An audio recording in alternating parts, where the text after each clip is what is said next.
Visoko drugo mesto osvojila je Debeljačka osnovna škola za projekat Budi aktivan i kreativan, koji je u okviru Evropske nedelje sporta pokrenut od strane Evropske komisije sa ciljem razvoja sporta i fizičke aktivnosti. Prijavili su se 16 škola i mi smo od 16 škola osvojili drugo mesto i stvarno smo prezadovoljni jer smo stvarno radili sa decom i sve u svemu cilj je bio da uključimo što više učenika i u tome smo i uspeli i da oni su uživali i stvarno su posle nekog vremena još uvek pričali o tome, a nama je to stvarno puno značilo.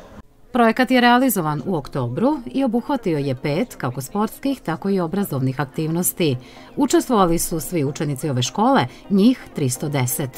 Prva naša aktivnost je bila pešačka tura u sklopu Dečije nedelje, gde smo se viši razredi su se skupili ispred škole i svi zajedno smo krenuli u jednu veliku pešačku turu.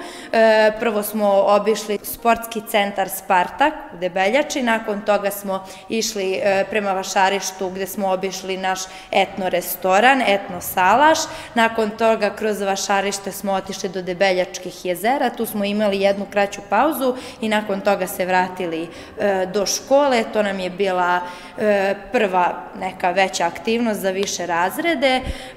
Druga aktivnost smo sproveli jedan fudbalski dan koji je trajalo 3 ili 4 sata. Tu su isto učestvovala sva deca iz viših razreda. Nakon toga smo organizovali narodne igre. Naš koreograf iz Debeljače, Đorđe Nađi, je došao u sportsku halu i višim razredima održao neke osnovne korake narodnih igara. Sledeća aktivnost nam je bila poligoni za mališane, to smo tako nazvali, to jest tu smo uključili niže razrede gde smo jedan kompleksni poligon postavili u našoj hali. Jedna grupica je radila poligon, dok je druga grupica neke štafetne igrice igrala na sredini terena i nakon nekog vremena su se menjali. Oni su bili oduševljeni, učitelji i učiteljice su nam se zahvalili i stvarno su deca uživala tog dana i na kraju krajeva to je bilo i najbitnije. I poslednja aktivnost smo imali kao neki rukometni dan. Svi naši učenici viših razreda su naučili nešto novo o rukometu, te neke osnovne korake, osnovne elemente i tehnike i nadamo se da će to nekada negde koristiti. Najviše mi se svideo kad smo imali ono u fudbalu, tu sam bio kao da kažemo trener, tu sam pokazivao vežbe, tako. Meni se sviđalo najviše rukomet, zato što ja treniram rukomet i sviđalo mi se što sam ja kao mogla da budem trener i što sam ja njima pokazivala kako da rade vežbe i zapravo jako dobro su znali da igraju. Nije mi se sviđalo kad me nisu slušali i kad su se drali i pravili se da znaju šta rade, a nisu znali.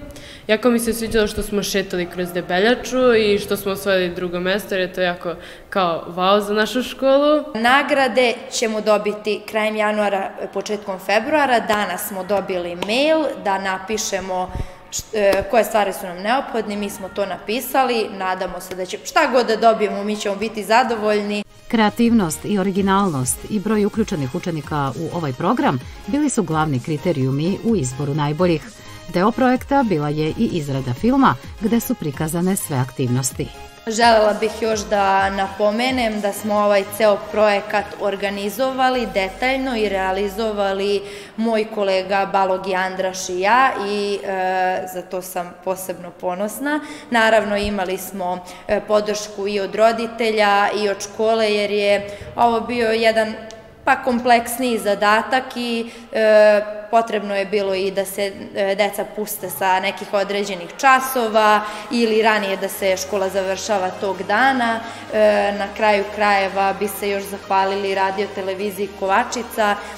Oni su nam pomogli u sklapanju i ovog kratkog filma i zahvaljujući njima smo osvojili ovo drugo mesto. Osnovna škola Moša Pijade trenutno je uključena i u projekat Zdravo rastimo, koji takođe ima za cilj afirmaciju školskog sporta. Učenici i nastavnici planiraju i u buduće da učestvuju u sličnim programima, koji pored sportskih aktivnosti i obrazovanja daju mogućnost druženja, kako učenika međusobno, tako i celog školskog tima.